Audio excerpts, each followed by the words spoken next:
We are almost there. People are taking some time to come back. It's worse for us, huh? It's our lunch break that will be shorter. Let me try to call the people back.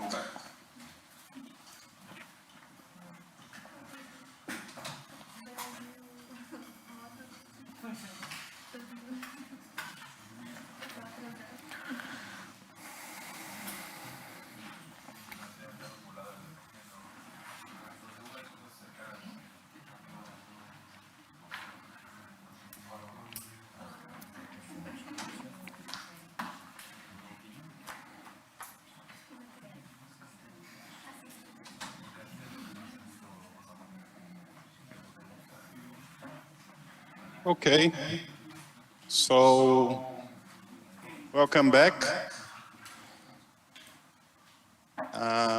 We are going to have now the second lecture of this morning/afternoon. It's Rémi Jaoui from Université de Lyon, who will speak about foliation theory and model theory. Rémi, please go ahead. Well, thank you for the introduction and for the invitation. It's a pleasure to be here and to present you some topics about what I like, so foliation theory and model theory. So I will first try by explaining what this course is about, okay? And so the easiest thing is to explain what it's not about. So let me first tell you what this course is not about, because my title is very vague. And so there's many interactions.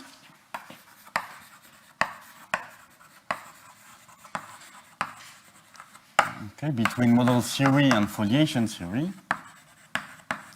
And I'm going only to talk about a small part of it.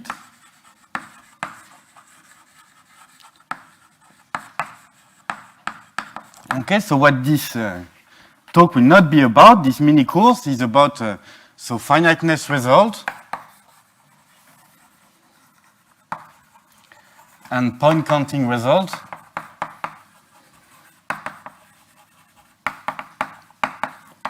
in minimal structures.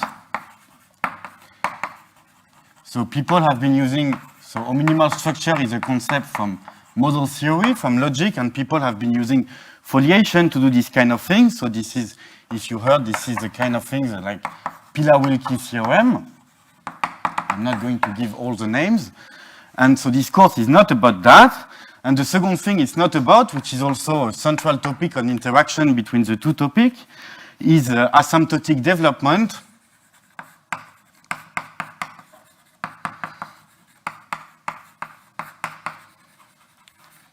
in Hardy fields, or what are called fields of trend series.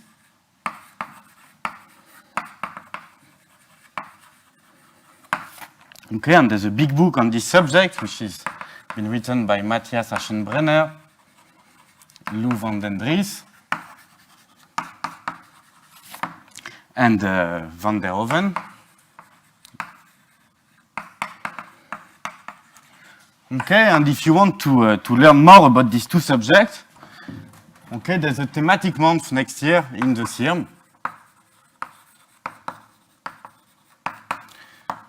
Next year. And there's a week especially on these two topics, which is the week of February 10th to February 14th in the CIRM, so 2024. Okay, so what I'm going to talk about is about the interaction between model theory and foliation theory for a certain topic, which is differential algebra. 25, thank you. And so it's about differential algebra. This is the two things I'm going to talk about.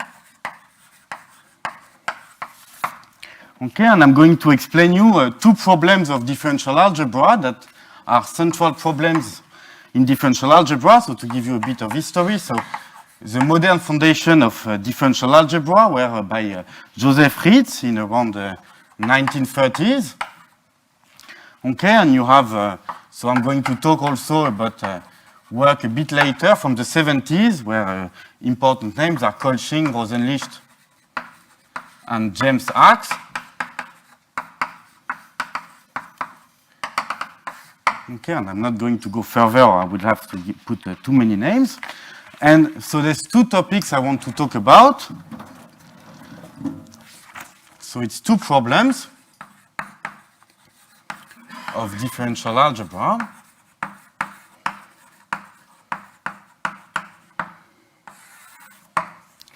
Okay, and the first problem, so I'm going to state them in their most naive form, in their most concrete algorithmic forms.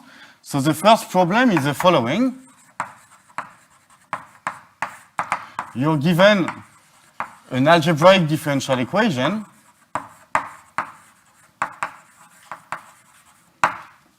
okay, so for me, you can see it really as a collection of symbols. It's an equation which involves unknown y and its derivatives. Okay, and the fact that it's an algebraic differential equation, I mean that the polynomial p, so its coefficients are rational function of the variable x, and it's a polynomial in the indeterminate y0, yn. Okay, and I'm going always to assume that I have not cheated. This is really an equation of order n. Namely, if you look at the partial derivative of p with respect to the last variable, it's not identically equal to 0. So you're given such an equation, so explicitly, and the class C of functions that we will call special functions. And the problem you try to understand is to determine whether you can integrate E, whether E can be integrated inside the class C.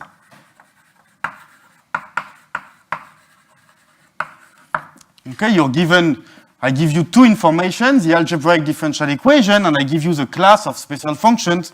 There's several ways of, I will give you some example of classes of function you can consider. And the question is, can you really perform the integration of E inside the class C?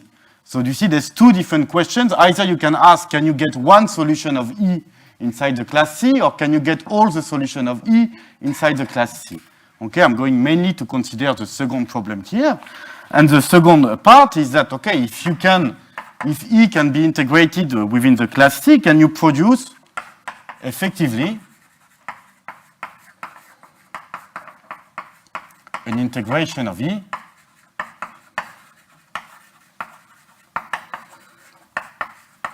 if it is possible, if it is integrable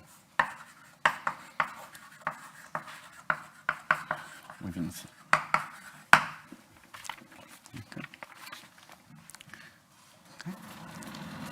So let me give you an example of such problems, probably the oldest example of a problem which was asked like that. And the example is due to Liouville. And this is one of the theorem I want to prove. So there's several choices for the class of special functions. I'm going to look at the main example for my talk. I will also look at other classes of function, but is C to be the class of elementary functions?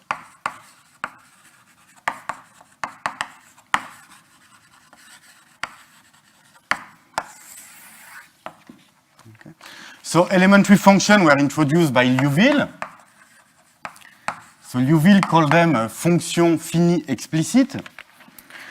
And so let me give you a definition so that we all agree what is an elementary function, although many of you have seen elementary function, is that so what I call an elementary function, so an holomorphic function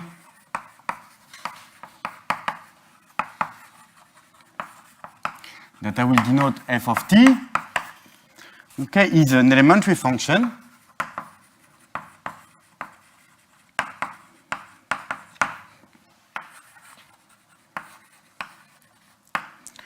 okay, if it can be constructed if it can be constructed so on some non-empty open set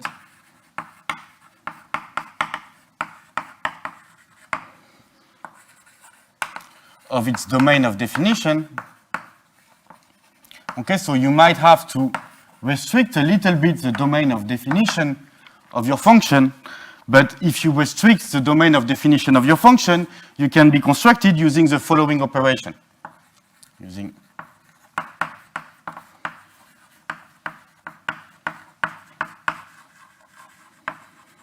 the following operation. So what you're allowed to use is the arithmetic operation.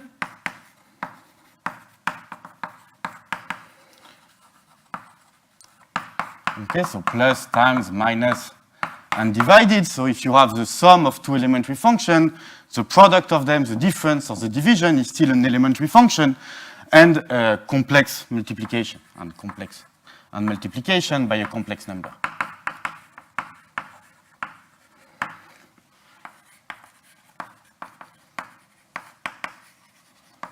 Okay, this seems very reasonable operations. And the second thing that we do is that we add for logarithm and exponential. So we allow to precomposition by exp and branches of the logarithm. Okay. And then we allow to solve, so we allow also to solve precomposition, so by solving algebraic equations. Okay, and so what I mean by that is that if f of t is a solution. The camera is pointing nowhere. The camera from here. Yes.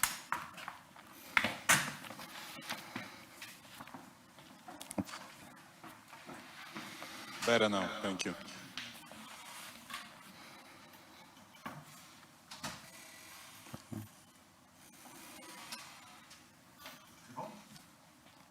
Is it okay now? Yes, excellent. Okay. Thank you. Okay, and the third operation you allow is to solve an algebraic equation, is that if your function is a solution of an equation of this form, y to the power n plus a of an algebraic equation,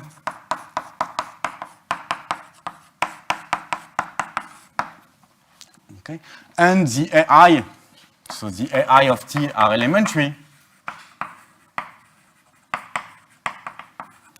then f of t is elementary. Okay, and so this class of function was defined by Liouville, and the idea was that, okay, this should correspond to what corresponds for algebraic equation to solvability by radicals. Yes? No, they are the powers of y, right? This is just an algebraic equation. I mean, this satisfies a polynomial equation whose coefficients are elementary function, then the solution will be elementary function. So for example, you can take the square root. So let me give you some basic example of something I'd like to run with. For example, you can look at g of t is equal to e to the power cos t divided by 1 plus t squared, 1 plus log of square root of 1 plus t squared. Okay, you can check that this is an elementary function. I'm going to use that as somehow a representative example of what an elementary function looks like. And so the problem that you will ask is, this is called the problem of integration in finite terms. You have, you take an algebraic function, and the question is when does the integral of this algebraic function is an elementary function? And so what you will prove is a very magical property of these elementary functions that I would like to explain.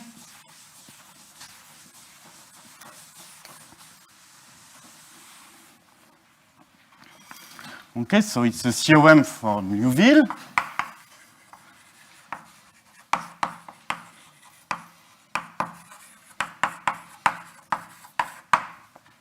We tell you the following thing: if you take an algebraic function,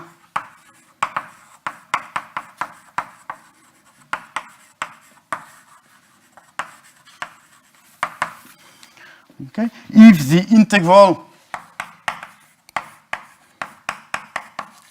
is an elementary function,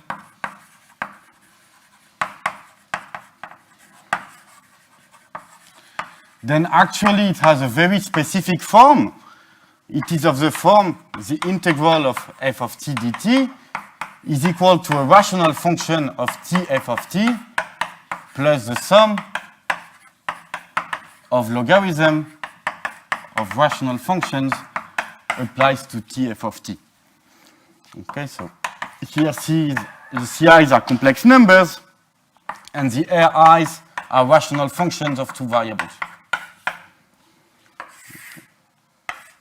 So you can see that, for example, this kind of complicated elementary function I wrote above cannot be the integral of an algebraic function.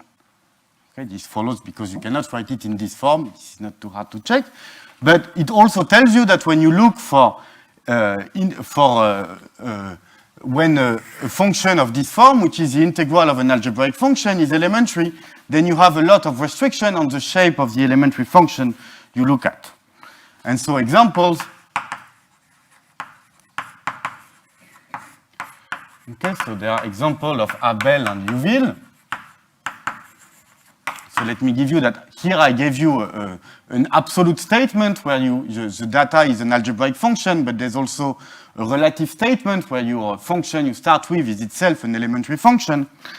And so what Neuville and Abel shows is that this kind of function, so the elliptic integral, is not an elementary function using this kind of characterization. So you have this function, you have also the Gaussian integral, okay, and many functions that are used in mathematics are not elementary functions.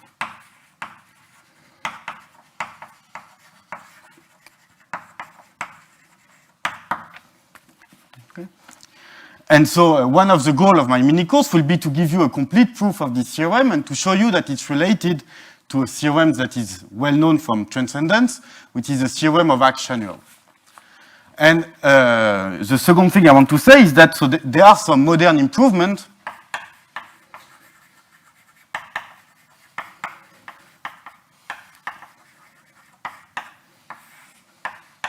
okay, which are due to Risch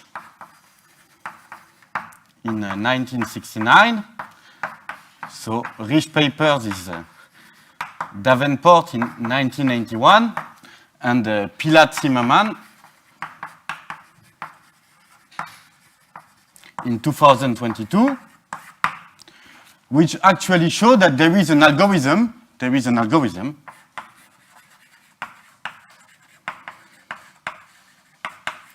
to decide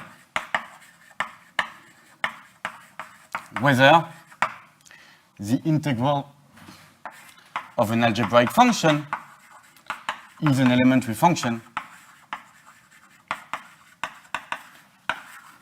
and perform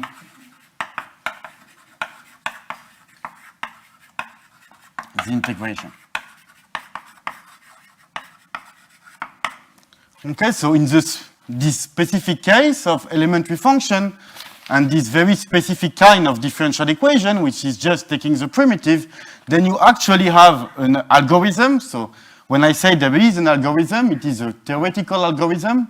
So even for algebraic functions of very small degree, okay, so I mean, if you don't take a rational function, it's things that are square root of a rational function, in practice, it's very hard to write a practical algorithm, and there's many cases that are complicated, but at least there is a theoretical algorithm which completely solves problem one. Okay? And the kind of questions that we consider in differential algebra and model theory is that, okay, let's replace the class of elementary function by other classes of function, There's many possible choices here. And can you obtain this kind of understanding of integration for your classes of function? So this is the first problem I want to talk about. And the second problem I want to talk about, so I'm phrasing the two problems because I'm going to talk about the connections between these problems.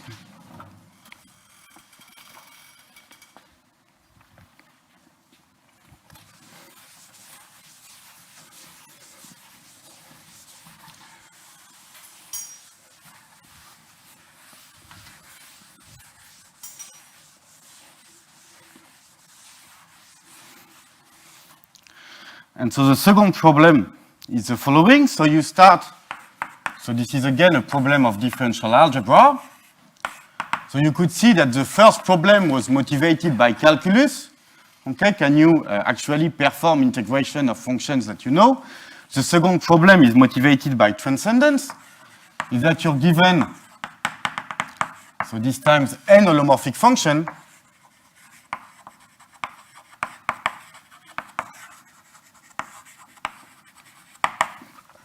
Okay, that I'm going to assume, so let's say define at 0, define at some point in the complex plane, the same point in the complex plane, and I'm just assuming that they are 0, and satisfying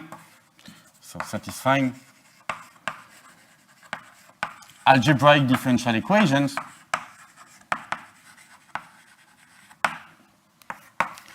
So each of them, they don't necessarily satisfy the same equation. Each of them satisfy its own equation.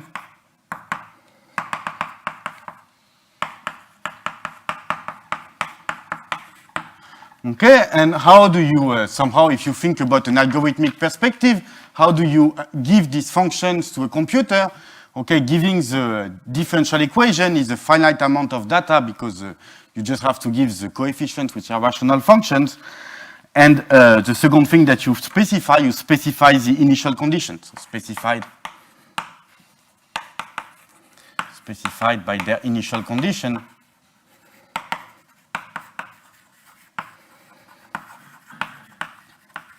At x is equal to 0. Okay, and so what do you want to do? We want to compute. So all the algebraic relations between these functions and their derivatives. So the goal is to compute a system of generator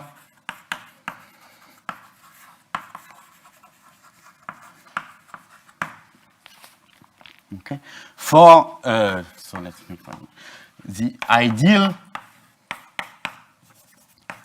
so that will denote I delta of f1 fn, which is the set of polynomials, so I will denote it like that, of differential polynomials which vanish at f1 fn is equal to 0. Okay, so this notation is for the ring, this is a ring of differential polynomials. Okay, so you've got one, this is just a regular ring of polynomials, but for each derivative of the indeterminate, you also have a new indeterminate in your polynomial ring. So this is a K-algebra of infinite dimension, but because it's a differential algebra, a theorem of Ritz says that this object here is a prime differential ideal.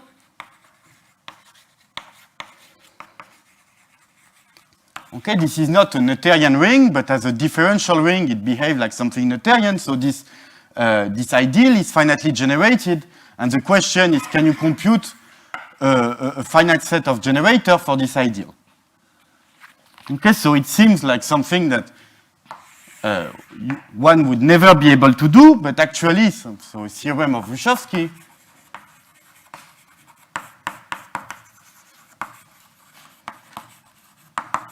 of 2002 tells you that if the equations are linear, if the EI, so assume that all the equations are linear, each EI is linear,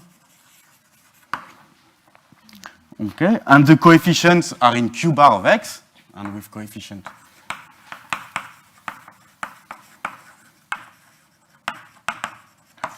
okay, in Q bar of X. So you don't want to deal with a transcendence problem in C, so you assume that everything is in Q bar of X. And the functions F1, Fn are power series in Q bar of X. Okay. Then there exists a theoretical algorithm. There is a theoretical algorithm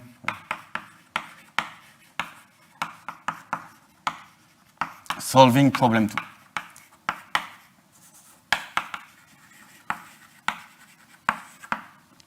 Okay, and the question that we are interested in model theory is often that you give equations that are not linear, but they have specific properties, a specific class of function. But can you identify, if I give you the class of function, if you have a hope or not, or you don't have any hope to be able to compute this object? Okay. So the theme of this mini course, okay, I will not focus on the algebraic aspect of the subject to give algebraic aspect, but it's to present some connections between the two problems, between problem 1 and problem 2. Okay? And you see that problem 1, you have to pick your classes of functions, but for well-chosen, for good choices of classes of special functions. Okay. And there is a very large model theoretic zoology of the class of classes of special functions you can consider. And let's assume you want to solve problem 2. Okay, maybe if you first know, you take the equations that have solutions in a certain specific classes of special functions that you pick correctly, then you will get some information between problem 1 and problem 2. Okay, so what corresponds to a Liouville theorem? And that will be the first goal of my talk. So we saw that in the algorithmic part of this kind of computation, the important theorem is Liouville theorem that is given here. And what corresponds to this problem in problem 2? Okay, this is the Axe-Chanuel theorem. So the easiest one for the exponential function. So this theorem of Liouville is about problem 1, and the theorem about problem 2 is the theorem of Axe. So I'm going to call it Axe-Chanuel because Axe have proven many theorems, so not to confuse it with the other one. So this is an answer of Chanuel conjectures for function. So it's a theorem from 1971, okay, which tells you that if you take F1, Fn, be holomorphic function,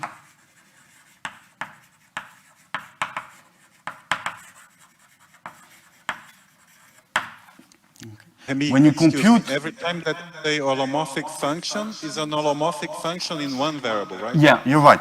I should have been more careful about that. There are notions about several variables, but here I'm only talking about one variable case. So of one variable.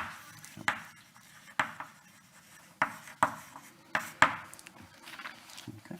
Then the transcendence degree of these functions, together with their exponential, computed over the field of complex number, is greater or equal to n plus 1, provided F1, Fn are Q linearly independent modulo C. Okay. So the plan of my mini course is to explain you how to prove this theorem of Axe, okay, and then to use the proof of the theorem of Axe, to use the theorem of Axe to be able to prove Liouville theorem. Okay, and you see that there are both two theorems from differential algebra, but they have different purposes. The Axe-Chanuel theorem was made to answer problem in transcendence, and the theorem of Liouville is a theorem to answer question about calculus. And these two theorems are two faces of the same phenomenon that you can compute with the exponential. Okay. So my first part will be to give you a proof of this actionual theorem in the language of foliation. So the actionual theorem is probably the famous result of transcendence from differential algebra. So I guess it's nice to give a proof. So the first part will be my part 1, will be the actionual theorem.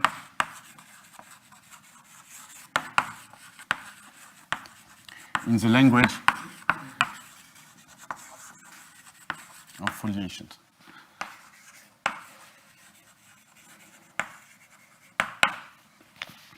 Okay. Okay. Oh, yeah. So maybe I should explain what, is it clear what it means for everyone that F1, Fn are Q linearly independent modulo C? So they are functions. Okay. So let me explain it here. Let me give some explanations.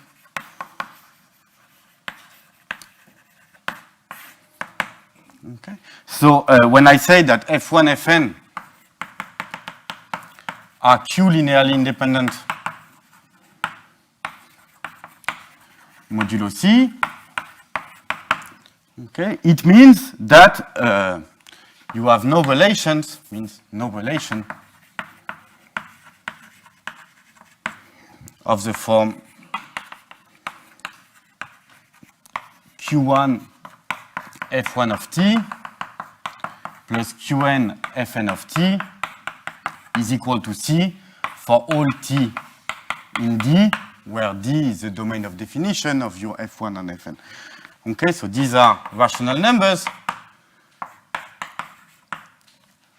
Okay, and the theorem tells you that if there's no relation of this kind, which is a very kind of specific relation, in practice it's very easy to check if things are Q-linearly independent modulo C or not. Okay, then you have this bound on the transcendence degree. Okay, and let me just state that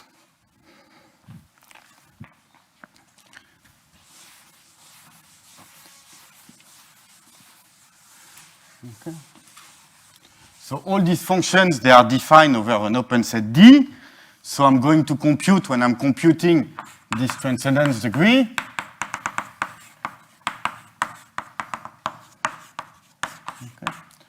let me just say that where I compute this object, so the functions, they are holomorphic functions on D. Okay, the exponential of this function are also holomorphic function of D. So the field generated by over C by this function and their exponential, I view it as a subfield of the field of meromorphic functions on D. Okay, and here you can compute the transcendence degree of this field. Okay, so this should explain the statement.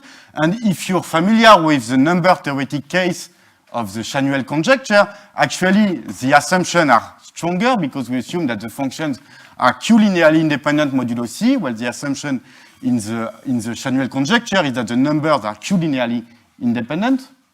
Okay, but the conclusion is also stronger because we get greater or equal to n plus 1. Okay, so there's a way to fix this to get the exact analog of a Chanuel conjecture is that it is sometimes convenient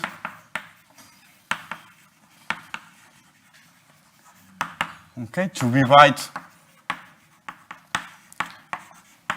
so the actionual theorem as the fact that you compute the transcendence degree of this function,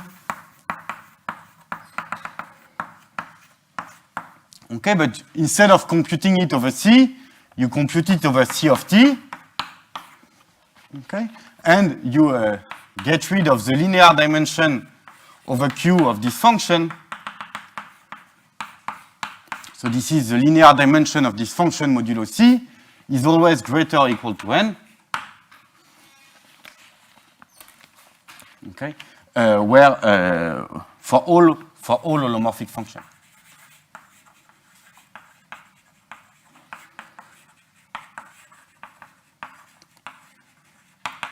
Okay, so in practice, when I'm going to prove Liouville theorem, this is this form I'm going to use. So instead of having a transcendence degree over C, you have a transcendence degree over C of t. So you've lost 1, and this is why we went from n plus 1 to n. And the second thing is that I removed the assumptions that the functions were Q linearly independent modulo C just by subtracting the number of Q linear relations between them. Okay? So this gives a statement, a universal inequality, which is valid for all holomorphic functions. So is there questions about the statement of the Action-Wells theorem? Yes? So now you dropped the hypothesis that there were Q-linearly. So this is, yeah, so to prove it, we were going to assume that they are Q-linearly independent, okay, but it's actually equivalent to this form of the statement, and then to use it, we are going to use this form of the statement. Okay, just by counting, this is a bit more convenient to use because you make no assumptions on the functions, okay, but the two are exactly equivalent. Aren't you assuming that the functions are non-constant? So this is contained in the assumption. So sometimes it's assumed, but here it's contained in the assumption that the functions are Q linearly independent modulo C. So if one function is constant, then you have a Q linear relations, which is the function is equal to the constant. Okay, but indeed, in general, so often it's you assume that the holomorphic functions are non-constant. In the formulation I've picked here, it's not necessary to assume that because it's already contained in the hypothesis. Okay. So how do you how do you prove this theorem? So I'd like to give a statement about foliations. Okay, let me check. Oh. Okay, so what time is it? Okay.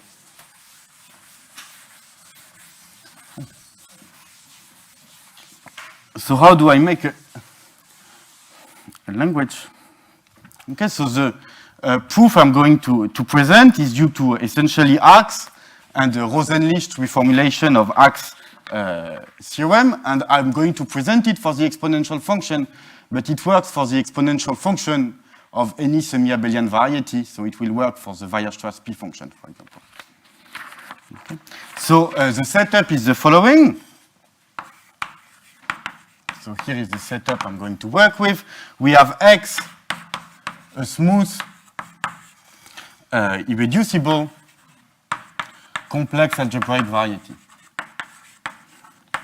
Okay, in contrast with the previous talk, I don't assume that my varieties are projective, and actually the variety that is going to play the role here, I'm going to take just, so this is the additive group to the power n times the multiplicative, so in which direction? I wrote it in the other direction. So the multiplicative group to the power n times the additive group to the power n, which is somehow canonically isomorphic to the tangent space of the multiplicative group to the power n. Okay, so this will be my base variety. And on this variety, I have a foliation. So F, a smooth foliation or regular foliation, to use the terminology of the previous talks, a regular algebraic foliation on X. And so here, what will be my foliation? That will be here, my foliation will be the foliation defined by the vanishing of the one form omega I, which are the dyi divided by yi minus dxi. Okay, so here I'm denoting y1, yn, the coordinate on gm, and x1, xn, the coordinate on ga to the power n. Okay, so we have a very specific foliation on a very specific algebraic variety. And the last thing that we get is we have, so the setup is that you have these three data, and the third data is Z, a closed, so let's say irreducible,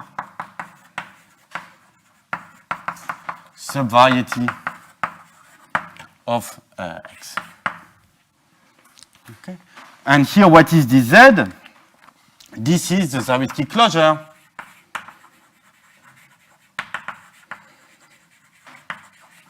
of the curve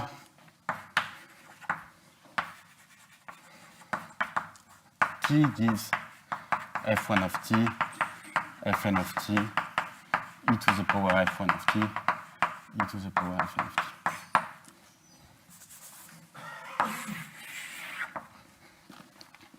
Okay, so what we are trying to do, okay, we take this analytic curve, so we may assume that if the functions are constant, the statement is trivial, we may assume that this is really an analytic curve. We take its Zariski closure in X, we have a closed irreducible subvariety, and the goal is to show that if the F1, Fn are Q-linearly independent modulo C, then the dimension of this variety is greater or equal to n plus 1. Okay. So you see that the foliations and the variety, they are related by something, okay? Because this curve, by definition, is contained in a leaf of the foliation, which is defined by the omega I. Okay, so here you have n1 form. The space tgm to the power n is 2n dimensional. So this foliation has rank n. This curve is included in a leaf of a foliation. Okay, and we are taking the Zariski closure of a curve contained in a leaf of the foliation. So to express that, so the observation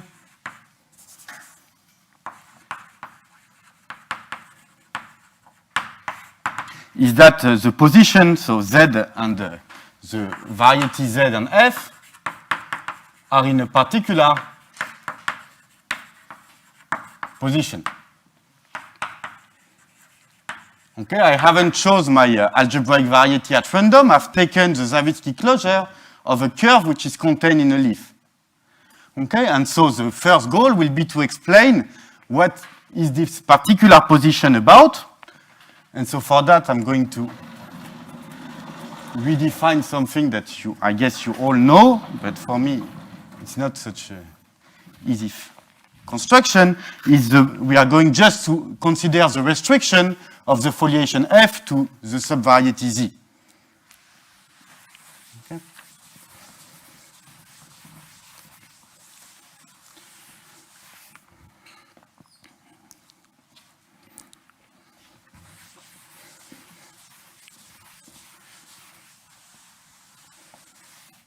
So now I'm working in this setup, so you can forget exactly what X is, what F is, and what Z is. Just keep the assumption. Okay, and I'm just going to make a construction.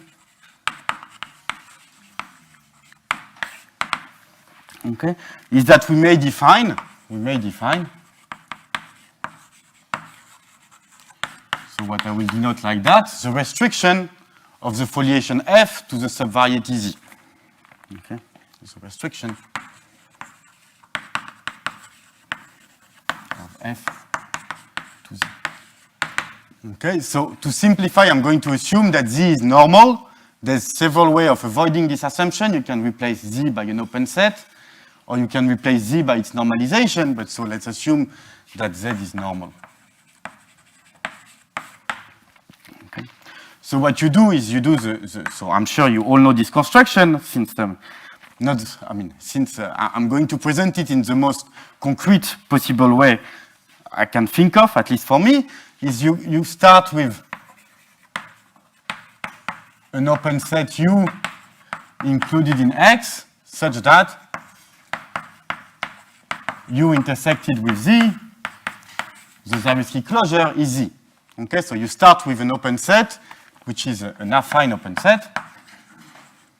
You start by replacing X by an affine open set, such that the intersection of U and Z is, the Zariski closure is equal to Z. Okay. So now, since you have a regular foliation, you can pick omega 1, omega R, which are one form on X, on U. Okay, so this is the space of one form on U over C. Okay. So generators, pick generators of the sheaf of one form of your foliation, which is the set of one form such that omega vanishes along the leaves of of the foliation.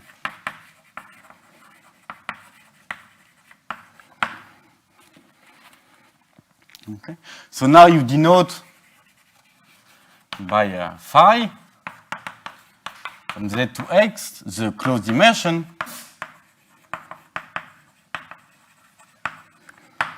Okay. And you set, and you look at the pullback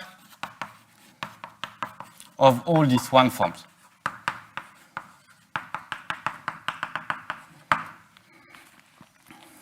Okay.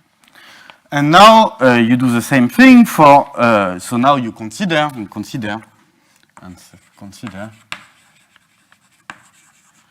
okay, the space span in the space of function on Z by this one form that you have pulled back inside omega 1 of so U intersected with Z over C. Okay. So you pull back, you take generators, you pull back these generators, you take the span of this pullback, you get, so this is OZ of U module, this is OZ of U intersected with the submodule of omega 1 of U intersected with Z C. And you're going to do what you usually do. This is why you use that the Z is normal, is that let's look at, so set, you look at the saturation of this submodule. Okay, consider the unique submodule M included in omega 1 of. So consider this, okay, the submodule given by M is equal to, so let's take this span,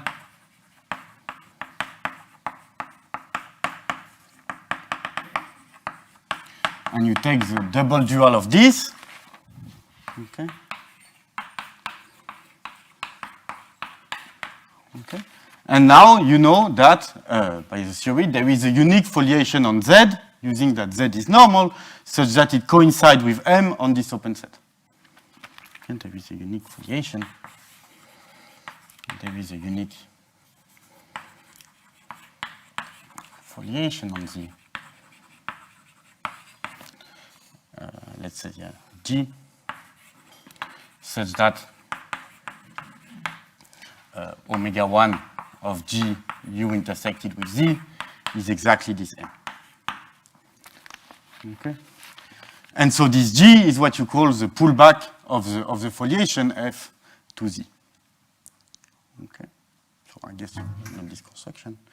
And so what I want to say, okay, is that even if you start with a regular foliation like F, the pullback foliation will be in general a singular foliation. You cannot also not say anything substantial about the rank. And so what is, how do you express this observation that I was making that F, Z, and F are in particular position? Okay, so this is the following definition. Okay, we say that Z and F have a constraint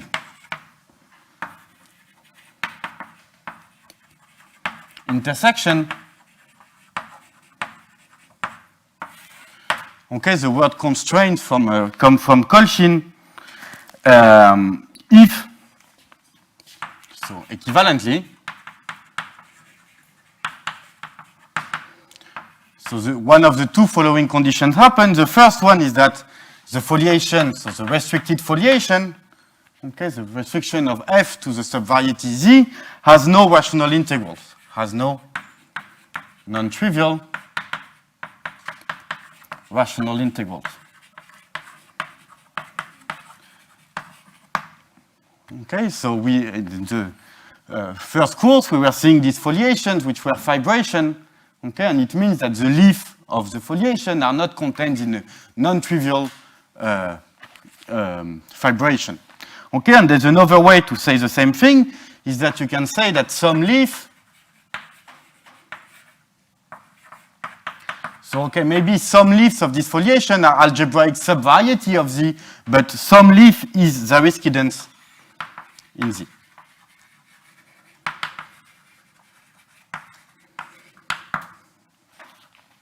Okay, so this is what expresses the relationship that we see here. Okay, because we have taken the Zariski closure of a curve contained in a leaf of the foliation, this curve will be this curve will be contained in a leaf of the restricted foliation, and this curve will be Zariski-dense in Z. So some leaf of the foliation will be Zariski-dense in Z. So when we have made this construction, in our case, this variety is always has a constraint intersection with F. Okay. So let me give a second definition, and then I can state you the second version of Axe theorem, the one that we are going to prove in the language of foliation.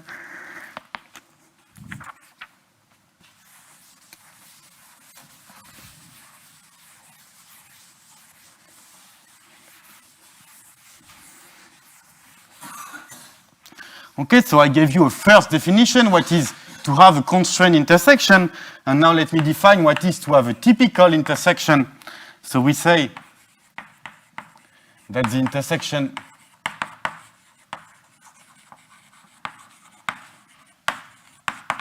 between F and Z is typical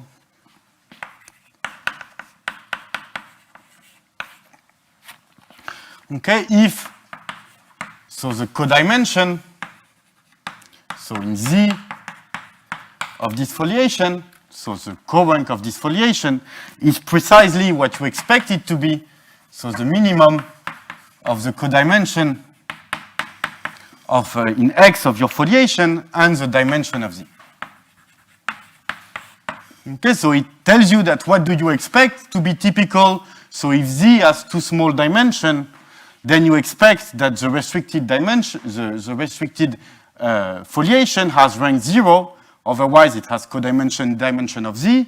And if Z has big enough dimension, then actually you expect that the codimension you will get will be precisely the codimension of your foliation. Okay. So what is the second statement of Axe theorem?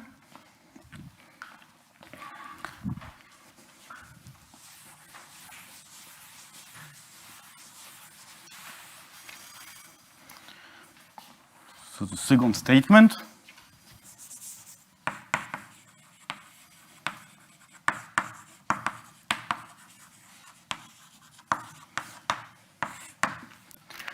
okay, so it tells you, so let's go in the setup. So here X is Gm to the power n times Ga to the power n. So with coordinates y1, yn, x1, xn. Okay.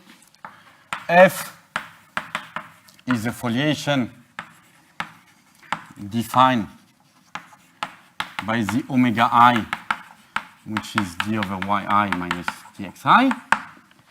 And Z is a closed subvariety, okay, with a constraint intersection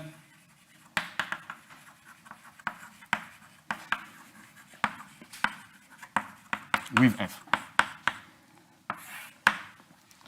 Okay. And what Axe theorem tells you, it tells you precisely that the intersection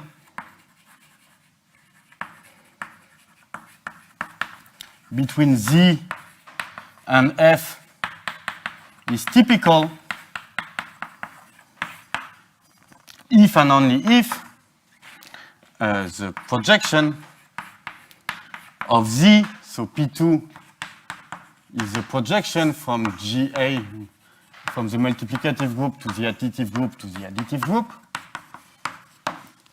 Okay, so if the projection of this algebraic variety on the additive group is not contained, so the intersection is typical if and only if, so here it's a negative condition, the projection is not contained in a coset of a Q-linear subspace. G to the power n. Of a proper Q-linear subspace of Ga to the power n. Okay. And so just a comment that, so the assumption here that the intersection is constrained, okay, is necessary in order to get the equivalence. Okay, the theorem doesn't, you could hope to have something that describes how every algebraic variety intersects the foliation, but actually this only describes that if you assume that your subvariety has a constrained intersection with F.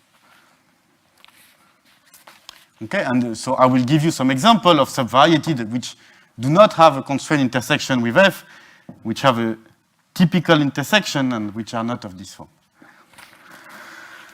Okay.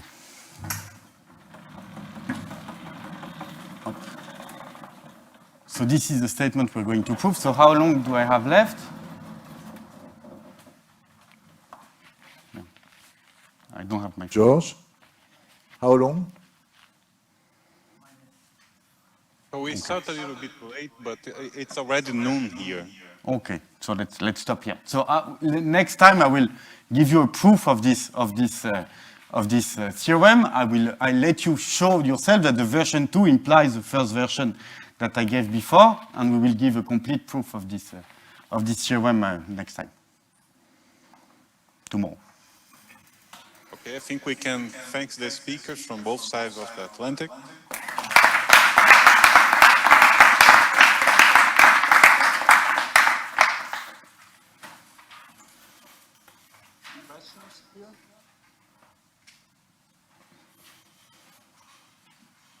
So, Remy, do you have any suggested bibliography for those who want to read about the topic or prepare for your next lectures? Yes, there's an article above Rosenlicht, which is 10 pages, which is not too long and where everything is explained, which is called On Liouville Theory of Elementary Functions. Okay. So it's an article from 71, I think, and where he reproves the theorem of Axe. It's easier to read than the proof of Axe.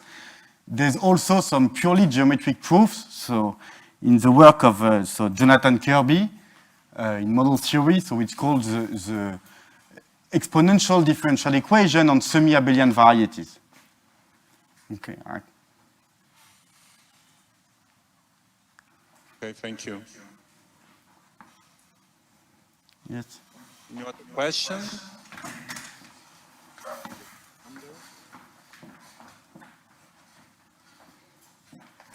Yes, thank you. Are the correspondence between the problem 1 and 2 is a one-to-one correspondence or not? No, so it is. So here we are going to see an example where we can first solve somehow part of problem 2 to a part of problem 1. Okay, but it's just that these two problems appear, are problems from different areas of mathematics. One is from calculus and the other one is from transcendence, and actually they are related. Okay, that's my statement. I'm not making any correspondence between them, any formal correspondence between them.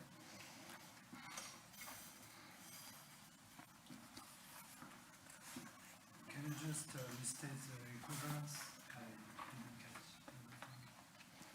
So here, so this is the equivalence between, which is written on the board here.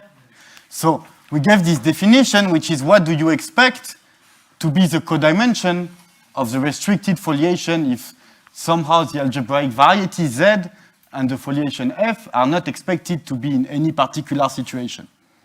Okay, so what you expect is that if the dimension of Z is too small, then the foliation restricted has rank 0. Okay, and if the foliation is large, if the dimension of Z is large enough, then the codimension is preserved.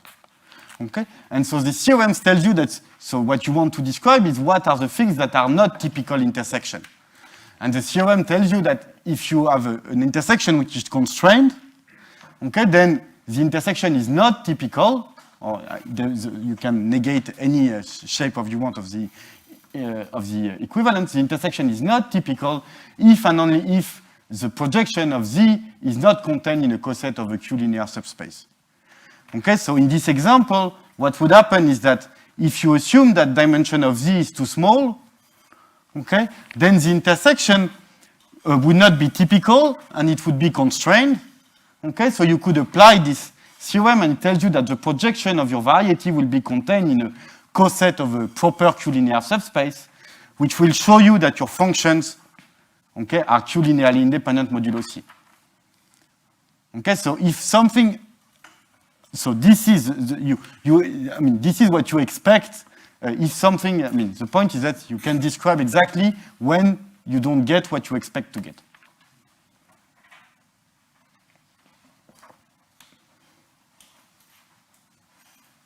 Okay, is there any question on the other side?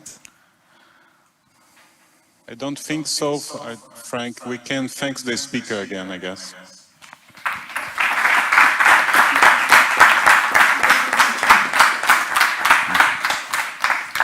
So I propose that we resume at 1, meaning in 54 minutes or so. Okay, see you.